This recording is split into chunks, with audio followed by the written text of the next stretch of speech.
नमस्कार, आप देख रहे हैं सिटी पोस्ट लाइव। मैं हूँ रिया रजक। एक तरफ जहां रोशन आनंद और पूर्व मंत्री तेज प्रताप यादव सीधे खान सर पर के भाई की हत्या करवाने का संगीन आरोप लगा रहे हैं, वहीं दूसरी तरफ खान सर ने एक भावुक वीडियो जारी कर खुद को बेकसूर बताया है और इसे किसी तीसरे खिलाड़ी की साजिश करार दिया है।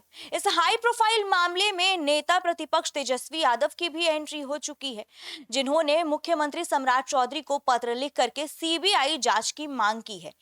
क्या है ये पूरा मामला, इस पर विस्तार से बातचीत करने के लिए हमारी सहयोगी मुस्कान मौजूद है। मुस्कान, रोशन आनंद ने खान सर पर अपने भाई प्रिंस की हत्या को लेकर के क्या गंभीर आरोप लगाए हैं और उन्होंने पूरी घटना को एक क्रोनोलॉजी के तहत कैसे समझाया है? देखिए, सोमवार को पटना सिविल कोर्ट से जमानत मिलने के बाद वो बेऊर जेल से रिहा होकर जब रोशन आनंद अपने पैतृक जिला सहरसा पहुंचे तो वहां उनका गुस्सा और दुख फूट पड़ा। उन्होंने मीडिया के सामने फैसल खान उर्फ खान सर को और किसान कोल्ड स्टोर के जो मालिक हैं, आपको बता दें आर एस प्रसाद, उनके अपने भाई प्रिंस की हत्या में कहीं ना कहीं उन्हें भी सुनियोजित हत्या करवाने का सीधा आरोप लगाया है।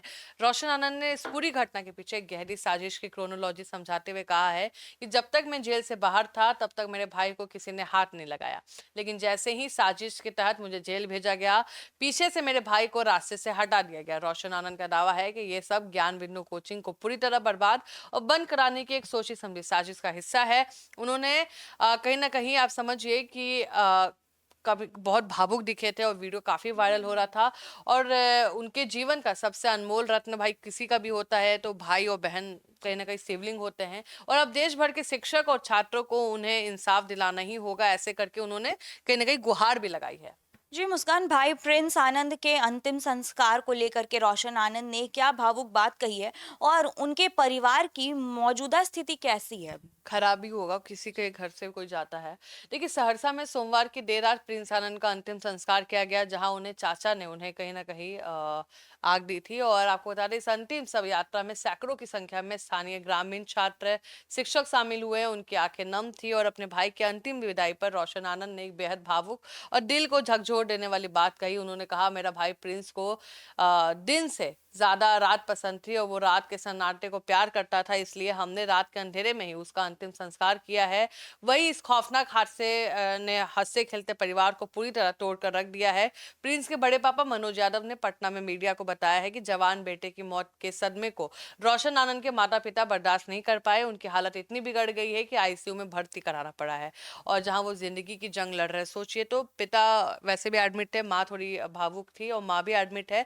तो जो अंतिम संस्कार है वो आपको बता रहे रोशन सर और उनके चाचा मिलके किए, और कहीं ना कहीं अभी परिवार गम में है। एक तरफ भाई जेल में था, फिर एक बेटा ऐसे, फिर बाप है। बिल्कुल। रोशन आनंद के आरोप पर खान सर ने अपनी सफाई में क्या-क्या कहा है और उन्होंने प्रिंस की मौत की क्या वजह बताई? मुस्कान। देखिए, अपने ऊपर लगे रहे हत्या के संगीन आरोपों के बाद खान सर ने एक भावुक वीडियो संदेश जारी किया है और सफाई कहीं ना कहीं पेश की है। खान सर ने रोशन आनंद के दावों को पूरी तरह खारिज करते हुए कहा है कि प्रिंस को किसी ने नहीं मारा, वो हम लोगों का बहुत करीबी दोस्त था, हम भला ऐसा क्यों करेंगे, और किसी और ने भी उसे नहीं मारा है, बल्कि वो पहले से ही काफी बीमार था।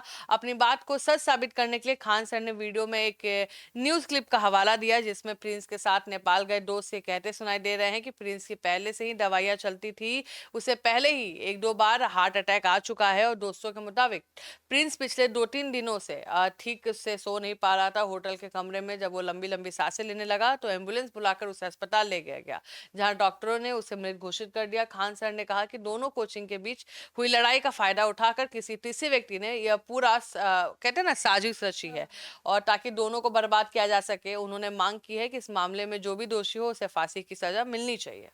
जी मुस्कान, नेपाल पुलिस की तफ्तीश में अब क्या-क्या सामने आया है और प्रिंस के दोस्तों को लेकर के पटना पुलिस का क्या प्लान है? देखिए, आपको बता दें, नेपाल के विराटनगर के एक होटल में हुई इस मौत के बाद नेपाल पुलिस एक्शन मोड में है। पुलिस ने कहीं ना कहीं समझिए कि परिस्थिति को देखते हुए प्रिंस के साथ गए उसके 5 दोस्तों को हिरासत में ले लिया है। नेपाल पुलिस ने उस होटल के सीसीटीवी फुटेज को अपने कब्जे में लेकर खंगाला है। साथ ही प्रिंस के कमरे से मिले उसके मोबाइल, सामान और कुछ दवाइयों को जब्त कर फॉरेंसिक लैब भी भेजा गया है। और इस मामले में सबसे बड़ा सस्पेंस प्रिंस के शव पर मिले निशाने को लेकर है, क्योंकि उसके आंख के ऊपर एक निशान चोट लगा हुआ है।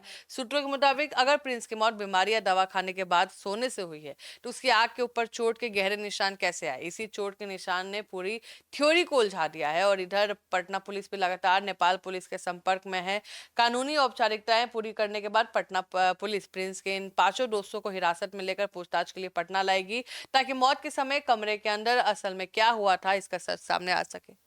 इस पूरे मामले में बिहार की राजनीतिक एंट्री कैसे हुई और कोर्ट में खान सर व उनके गार्ड्स की जमानत को लेकर के क्या-क्या अपडेट्स आ रहे हैं? देखिए, इस मामले ने अब पूरी तरह से राजनीतिक रंग ले लिया है, क्योंकि हाई प्रोफाइल केस पहले बन गया था खान सर का नाम आता ही। और नेता प्रतिपक्ष तेजस्वी यादव ने मुख्यमंत्री सम्राट चौधरी को एक पत्र लिखा है, जिसमें उन्होंने सोशल मीडिया पे जारी भी किया है। तेजस्वी ने साफ कहा है, पटना के 2 बड़े कोचिंग सेंटरों के विवाद के बाद जिस तरह प्रिंस की संगीन मौत हुई है और उससे पुलिस और सरकार की निष्पक्षता पे गंभीर सवाल खड़े हो रहे हैं। जन भावना को देखते हुए इस पूरे मामले को सीबीआई की जांच होनी चाहिए। वही जनशक्ति जनता दल के राष्ट्रीय अध्यक्ष तेज प्रताप यादव भी इसमें कूद पड़े हैं। उन्होंने खुलकर बोल दिया है कि खान सर पर हत्या करवाने का आरोप मढ़ दिया है। दूसरी तरफ कानूनी मोर्चा पर भी सरगर्मी तेज है। फायरिंग मामले में गिरफ्तार खान सर के दोनों बाउंसर की जमानत याचिका पे आज मंगलवार को कोर्ट में सुनवाई होने वाली है। और सोचिए, कोर्ट ने पुलिस ने इस मामले को अपडेट केस डायरी मांगी है, जिसके कारण आज उन्हें बेल नहीं मिल सकेगा। आज ही उनको जाना था। और आपको बता दें कि सुनवाई 20 जून को होगी और इसी 20 जून को खान सर को एंटीसिपेटरी बेल याचिका पर भी सुनवाई होनी है। हालांकि तब तक के लिए कोर्ट ने उनके खिलाफ किसी भी कहते हैं ना, दंडात्मक कार्रवाई पर रोक लगा दिया है। और रोशन आनंद के भाई और उनके इस मामले में नामजद आरोपी अभिषेक की जमानत के लिए भी आज अदालत में अर्जी दाखिल की जाएगी। जैसा कि आप सुन रहे थे कि प्रिंस की आंख पर चोट के निशान और होटल के कमरे में मिस्ट्री एक साफ इशारा करती है कि जब तक इस मामले की कोई स्वतंत्र और उच्च स्तरीय एजेंसी जांच नहीं करती है, तब तक दूध का दूध और पानी का पानी होना नामुमकिन है। बिहार के लाखों छात्र और आम जनता इस समय सिर्फ एक ही चीज चाहती है, निष्पक्ष न्याय, ताकि शिक्षा के मंदिर कहे जाने वाले कोचिंग संस्थान अपराधियों का आंकड़ा बनने से बच सके। तो फिलहाल इस खबर में इतना ही। बने रहिए हमारे साथ, देखते रहिए सिटी पोस्ट लाइव। तब तक के लिए धन्यवाद।